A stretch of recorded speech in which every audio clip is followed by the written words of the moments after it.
Imagine this. You're walking peacefully, sipping your chai, enjoying a good day, and then someone comes, says something rude, and your whole mood crashes. Just one sentence, just one look, and suddenly you're burning inside. But pause for a second. What if I told you the most powerful response is not a reaction, but a redirection? Friends, in life, people will hurt you. That's not a maybe, it's a certainty.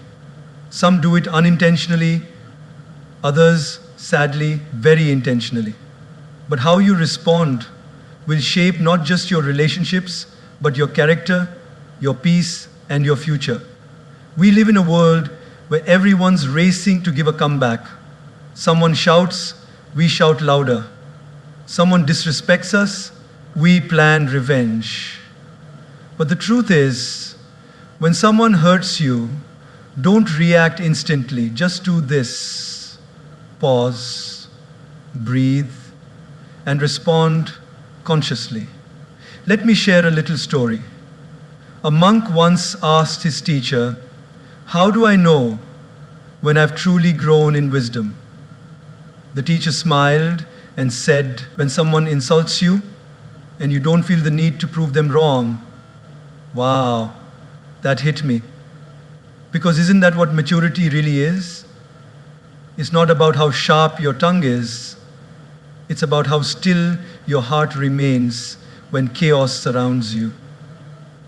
Life will give you many opportunities to react. But the wise ones, they learn to respond. So next time someone hurts you, before you react, take a pause, breathe, observe, and choose your response. You're not just preserving your peace, you're building your power. Let them throw words, you throw wisdom. Let them bring chaos, you bring calm. Let them try to shake you, you stand still like a mountain. Because when you master your reaction, you master your life. In a world where everything moves fast, messages flying in, tweets flying out, we've gotten used to instant responses. Someone criticizes us, we reply in seconds. Someone hurts our feelings, we send that angry message back. It's like life has become a tennis match. You hit, I hit back harder. But in this rush to react, we often forget to reflect. Think about this. Have you ever sent a text in anger only to regret it 5 minutes later? Or shouted at someone during a fight and felt guilty for days? That's the cost of reacting. Reaction is immediate. It's emotional, it's raw, but more often than that, it's reckless. Reflecting, on the other hand, is where wisdom lies. There's a story of a man who was walking in the forest and got bit by a snake. He screamed in pain, but instead of seeking help or treatment, he chased after the snake in anger, determined to punish it. He ran deeper and deeper into the forest, losing his way, getting more injured, more exhausted, until he collapsed. Now the question is, did the snake cause his downfall? Or was it his reaction to the snake? That's how many of us live. Someone says something to us, a rude comment, a sarcastic jab, or just a look, and we chase after the pain with our reaction. We carry it with us all day, sometimes all week. We go home and tell everyone how hurt we are. We post about it. We replay it in our mind like a movie stuck on loop. But what if instead we just paused and reflected? Imagine someone honks at you aggressively while driving. Now, one option is to scream back, speed up, and let road rage take over. But what does that lead to? Stress, anxiety, maybe even a dangerous accident. But another option is to smile softly, take a deep breath, and think, maybe they're having a bad day. Maybe they're rushing to a hospital. Maybe they just lost their job. You don't know their story, but you know yours. And your story is too precious to be ruined by a moment of someone else's instability. Reflection gives you space to see beyond the moment. It allows you to observe your emotions without becoming a prisoner of them. It's like the difference between a spark and a wildfire. The spark is the moment someone says something hurtful. But the wildfire, that's what you create when you pour your reaction onto it. Gaur Gopal Das often reminds us our emotions are like guests. They come and go. But if we react immediately, we become permanent hosts to temporary visitors. When we reflect, we let those emotions pass without giving them the keys to our peace. Let's take a real-life example. Suppose you're at work. You've worked hard on a project for weeks. You finally present it in a meeting, and instead of praise, your boss picks on small errors in front of everyone. Your face flushes, your ego burns, the urge to defend yourself kicks in. But in that moment, if you react, if you argue or walk out, you lose more than the argument. You lose trust, you lose your cool, and maybe even your credibility. But if you pause and reflect, something magical happens. You might realize your boss was under pressure, or that the feedback, though harsh, can help you improve. You might decide to have a calm conversation later, rather than create drama now. That's the power of reflection. It gives you control over the moment instead of being controlled by it. Children react, adults respond. The difference? Reflection. When someone hurts you, try this. Step away for a moment, go for a walk, write down what you're feeling, talk to a friend you trust, give yourself a few hours or even a day before responding. You'll be amazed how differently you see things once the emotional fog has cleared. Your dignity, your peace, your happiness, none of these should be sacrificed just because someone else lost control of their behavior. When you react, you mirror their behavior. But when you reflect, you rise above it. Every time you resist the urge to react, you're training your mind to operate from wisdom, not wounds.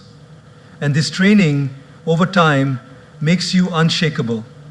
So next time someone hurts you, don't reach for your phone, don't raise your voice, don't sharpen your tongue. Just take a breath, close your eyes, and reflect. Because true power lies not in how consciously you choose to.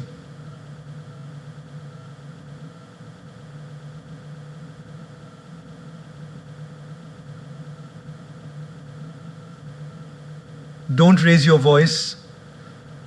Don't sharpen your tongue. Just take a breath, close your eyes, and reflect. Because true power lies not in how quickly you react to everything, but in how you first take a deep breath.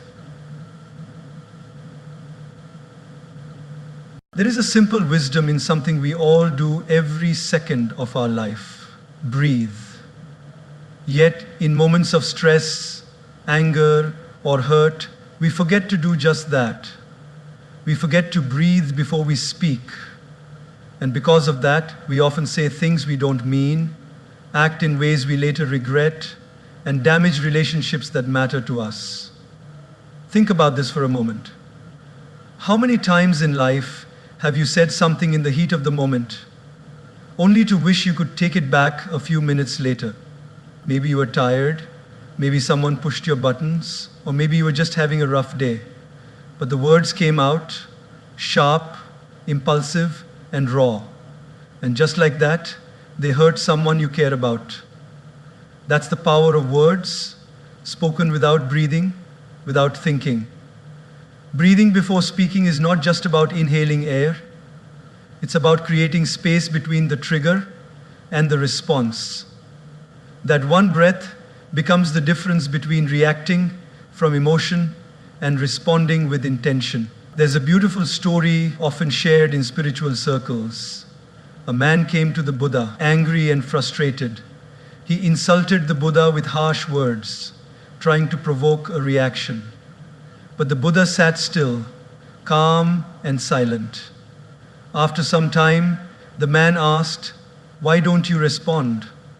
The Buddha gently replied, "If someone offers you a gift and you do not accept it, to whom does the gift belong?" The man replied, "To the one who offered it." The Buddha smiled and said, "In the same way, I do not accept your anger. It remains with you." Now pause and reflect. How was the Buddha able to stay so calm? The answer lies in that silent gap, that pause, that breath, that moment of stillness gave him the clarity to not take on someone else's negativity. And we can do the same. Let's take an everyday example. Imagine you're in a team meeting. You share an idea you're proud of, something you've worked hard on, and a colleague dismisses it instantly, even ridicules it. You feel the sting of embarrassment, the flush of anger rising up your neck. Every cell in your body wants to snap back to prove them wrong. But instead, you take one deep breath. Just one. In through your nose, out through your mouth. In that moment, your heart slows. Your mind clears.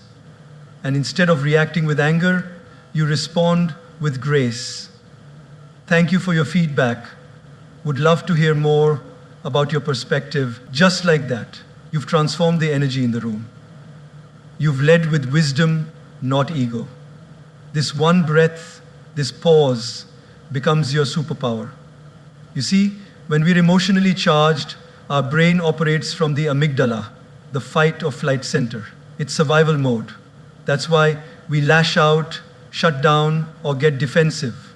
But the moment we breathe consciously, we activate the prefrontal cortex, the rational part of the brain. Suddenly, we're not reacting from fear or anger, we're responding with thought and maturity. Gaur Gopal often says, if you can control your breath, you can control your life. And it's true. The breath is the bridge between your mind and your emotions. It's the invisible thread that ties your inner world to your outer actions. Let's take another example. Picture a parent who just got home after a long, exhausting day. The house is a mess, the kids are shouting, and one of them spills juice all over the floor. The parent is at the edge of snapping. But they stop. They close their eyes, take a deep breath, and count to 5. Suddenly, they see things differently. They see the laughter of their child, the innocence in the mistake, and instead of yelling, they kneel down, clean the mess, and turn it into a moment of connection. That breath saved the moment. That breath protected the relationship. So often, what we need is not more words, but more space between our words, more silence between our emotions, more breath between our impulses. When someone says something hurtful, before you reply, breathe. When life doesn't go your way, before you complain, breathe. That breath may seem small, even unnecessary, but in reality, it is everything. It gives you time to choose your tone. It gives you space to think. And most importantly, it gives you the power to stay in control of yourself. Words once spoken cannot be unsaid, but words delayed through breath can be transformed. And often, silence says more than speech ever could. So let breathing become your daily practice. Before that meeting, take a breath. Before that tough conversation, take a breath. Before hitting send on that angry text, pause and breathe. You'll be amazed how much peace and power you find in just a few seconds of stillness. Because those who master their breath, master their emotions, and those who master their emotions master their lives. It's one of those statements that sounds simple but holds a deep, transformative truth. Hurt people hurt people. It means that those who inflict pain are often the ones who are silently bleeding inside. When someone lashes out at you, mocks you, ignores you, betrays you, or treats you unfairly, it's natural to take it personally. It's human to feel offended. But the moment we look beyond their behavior and try to understand the pain behind their action, something changes in us. Our heart softens. Our reaction transforms into reflection, and instead of returning pain with more pain, we begin to respond with compassion. Picture this. You walk into a bakery, smile at the cashier, and cheerfully say, "Good morning," but she just glares at you and grumbles, "What do you want?" For a second, your pride kicks in. How rude! Who does she think she is? But then you pause. You wonder, maybe she's going through something. Perhaps she woke up to bad news. Maybe she's struggling financially. Maybe her child is unwell, or she had a fight with someone she loves. You don't know her story, but suddenly your story doesn't have to be affected by hers. So you smile and say, "Rough morning," and you see her eyes soften. That one moment of understanding changed the energy completely. This is what happens when we realize that people often project what they're going through. Many times we walk around wearing invisible wounds. A child who grows up unloved may become a teenager who bullies others in school. A man who has been betrayed may find it hard to trust. A woman who was constantly criticized might speak harshly, not out of strength, but fear. What seems like arrogance, rudeness, or coldness is often a mask for someone who has been hurt deeply and doesn't know how to deal with it. There's a touching story about a man who always seemed bitter. He was the kind who never smiled, never spoke kindly, and always found something to complain about. People avoided him. One day, a new neighbor moved in, a woman full of positivity and warmth. Instead of reacting to his bitterness, she began greeting him every day with kindness. She would say good morning, share small gifts like fruits or flowers, and always smiled no matter how grumpy he looked. Weeks passed. Slowly, the man started changing.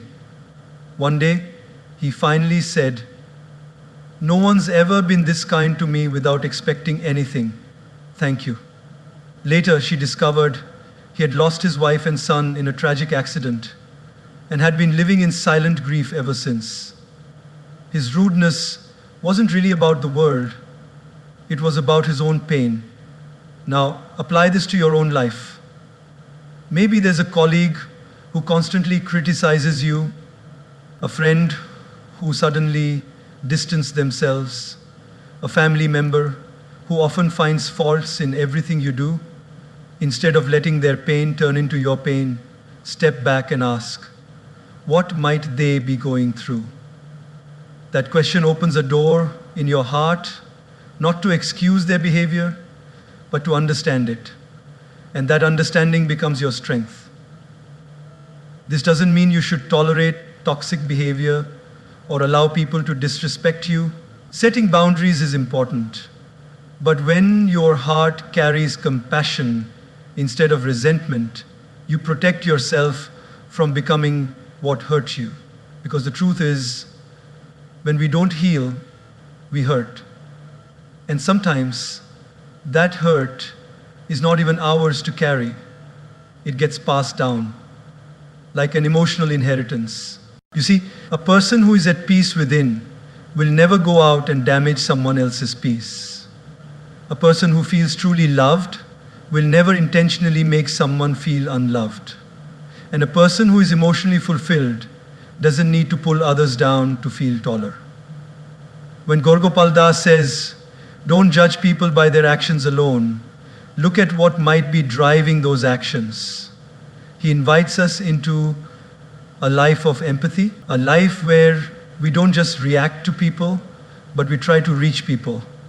We listen with more than our ears, we listen with our hearts. If every time someone hurts you, you pause and say, "This isn't about me, it's about their pain," you will begin to protect your inner world from being disturbed by the storms outside. You'll stop absorbing everyone else's chaos. You'll stop taking offense to every cold word or sharp look. Think of it like this. If someone throws dirt at you, you can throw it back, or you can wash it off and walk away clean. The first option leaves both people dirty. The second keeps you pure, centered, and in control. So when someone hurts you, don't just see the hurt. Try to see the human behind it. Maybe, just maybe, they're crying for help in the only way they know how. And your understanding could be the first step toward their healing. Because hurt people, but healed people heal others. Let's be the latter. There are moments in life when silence is not just golden, it's divine. When emotions rise, when anger boils, when ego shouts for attention, that's the exact moment when silence becomes your greatest strength. Because what you say in anger might win the argument, but it can lose the relationship. And sometimes what you don't say says everything. We've all been there. Someone says something that triggers us, a sarcastic remark, a harsh insult, a public humiliation, and suddenly our ego is up in arms, ready for battle. The heart races, words form in the mind faster than we can catch them, the tongue itches to fire back. But here's the truth. Reacting instantly with harsh words might satisfy your ego temporarily, but it almost always leads to regret later. Silence, on the other hand, gives you the power to respond, not react. Imagine this situation. You're having a conversation with a friend. Things get a little tense. Out of nowhere, they say something that deeply hurts you. Now you have two choices. You can snap back, say something even more hurtful, and walk away with wounded pride. Or you can pause, breathe, and say nothing at all. That silence in the moment doesn't mean weakness. It means you're thinking beyond the moment. You're preserving your peace instead of wasting your energy proving a point. We live in a time where everyone wants the last word. Social media arguments, family feuds, workplace drama, it all stems from the need to be right. But what's the use of being right if it leaves your heart wronged? Gaur Gopal beautifully says, "Win hearts, not arguments."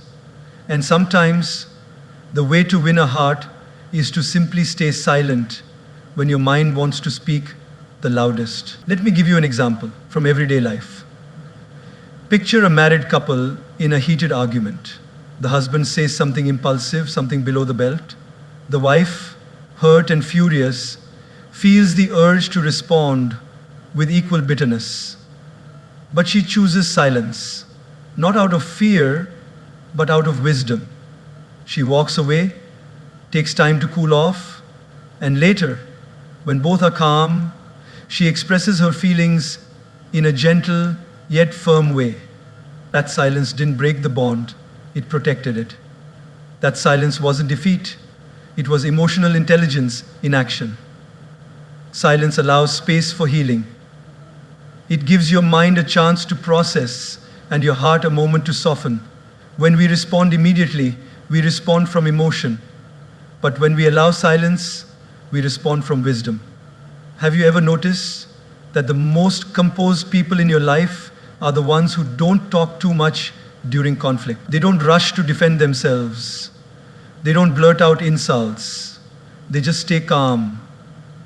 And somehow, that silence makes them more powerful, not less. There's a story of a man who was known for his patience and calm demeanor. One day, a stranger approached him and began insulting him, called him names, questioned his values, tried to provoke him, but the man said nothing. He just smiled and walked away. Later, someone asked, "Why didn't you respond? Didn't that hurt your pride?" The man replied, "If someone offers you garbage and you don't accept it, where does the garbage stay? With them."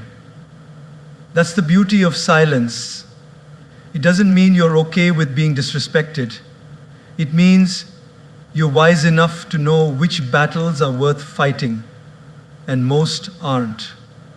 You don't need to participate in every drama. You don't need to clap back at every insult.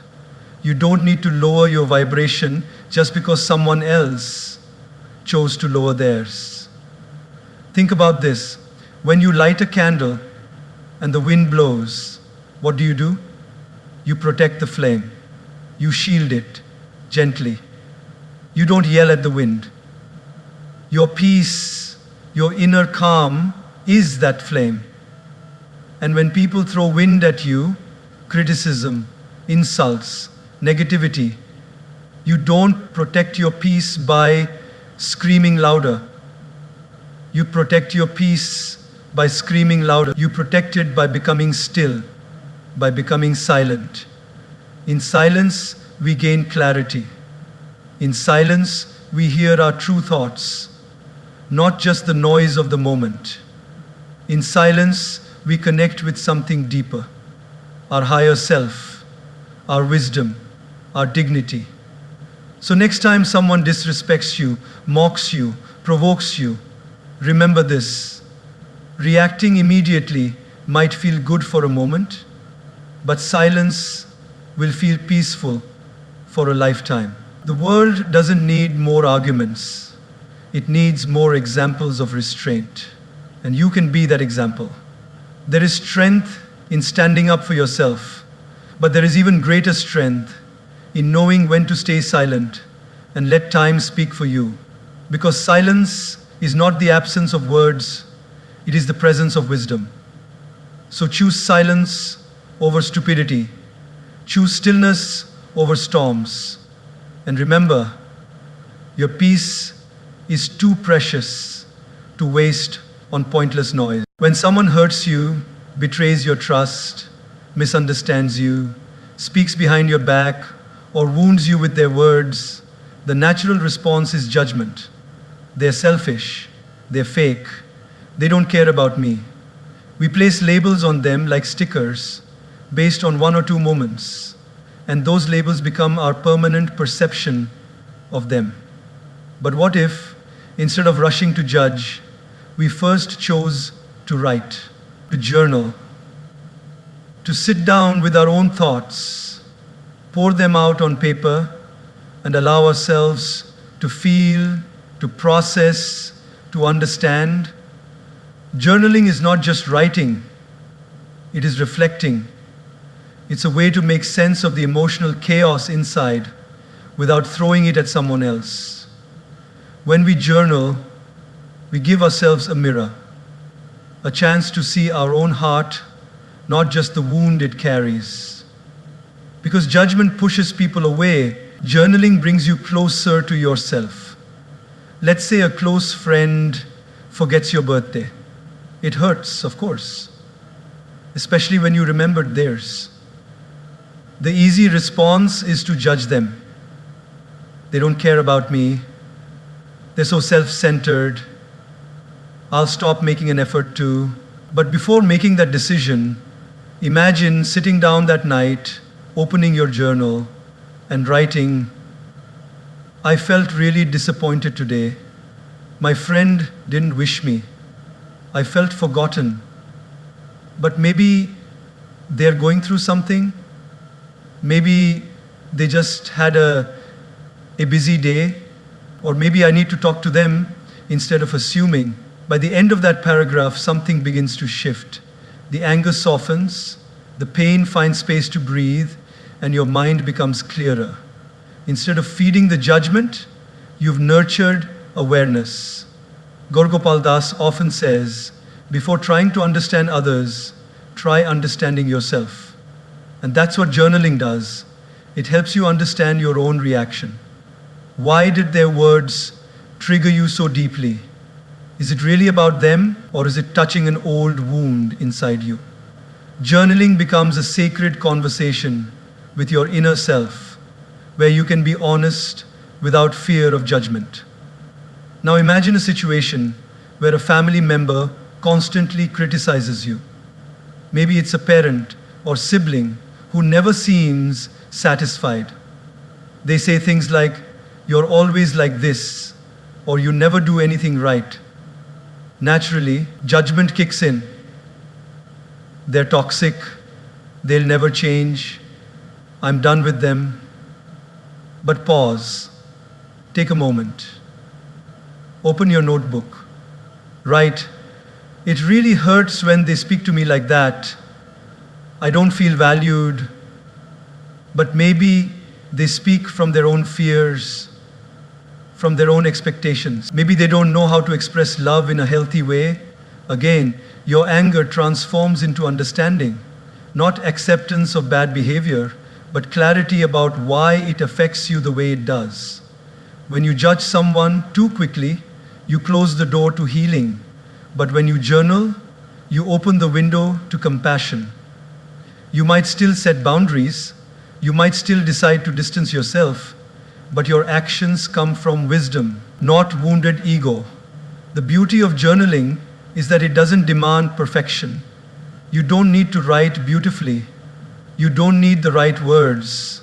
All you need is the courage to be honest with yourself. The page listens. It doesn't interrupt. It doesn't criticize. It just receives. And in that safe space, your pain begins to dissolve.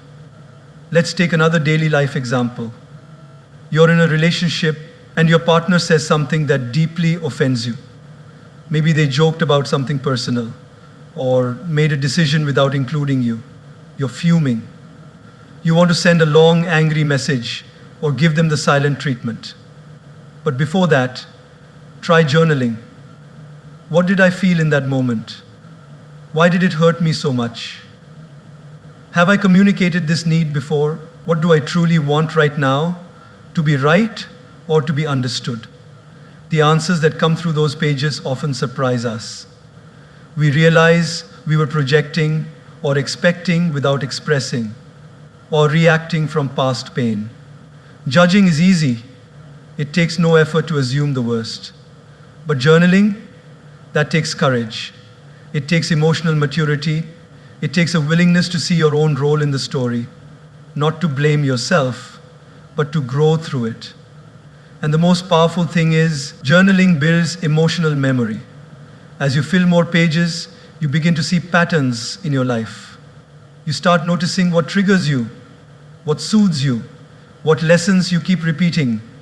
Your journal becomes your personal roadmap to inner peace.